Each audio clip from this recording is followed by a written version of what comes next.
Stop letting people bully or intimidate your energy into dimming down to find a sense of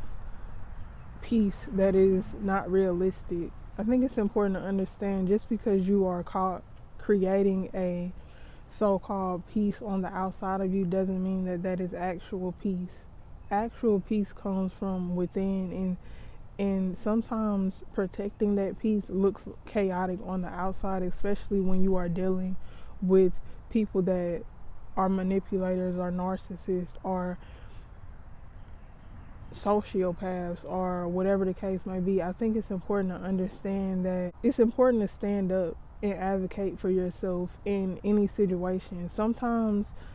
keeping the peace is you staying quiet and removing yourself from the situation, and sometimes keeping the peace is you standing up for yourself and speaking up for yourself and expressing what you need to express. And I think it's important to understand which one you need to do at the time, and how you understand which one you need to do at the time is directly correlated to how you feel when you do either one. So for example, if you step back and you stay quiet and you walk away and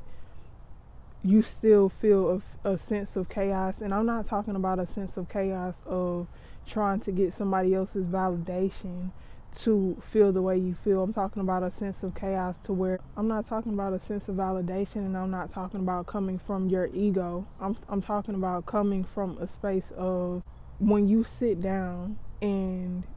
you feel like you need to be doing something but you're not doing it because you want to feel safe in an environment, or you want to feel, or you don't want others to feel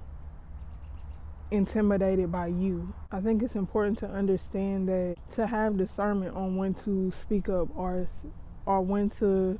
shine, and when to step back and understand that that's just not the space for you, or that's just not the connection for you. When it comes to that, you will know based off of your feeling and not technically your emotions, your emotional reaction, but what happens when you feel through that emotion and get down to the nitty-gritty of the way you feel internally, or the way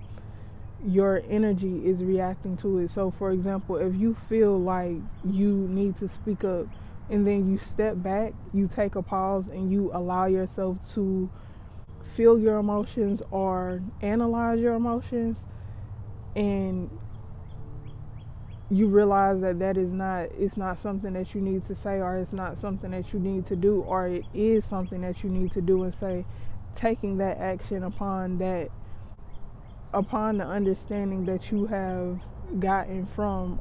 already validating yourself or already checking yourself as well. Because I think it's important to also understand when to check yourself as well. Not only to, validate yourself, but also don't be your own yes man. Be in a space of loving yourself and being there for yourself and showing up for yourself, but be honest and truthful with yourself. That way other people can't use your so-called weaknesses or your so-called strengths against you, because you don't see your own power or you don't see your own demise.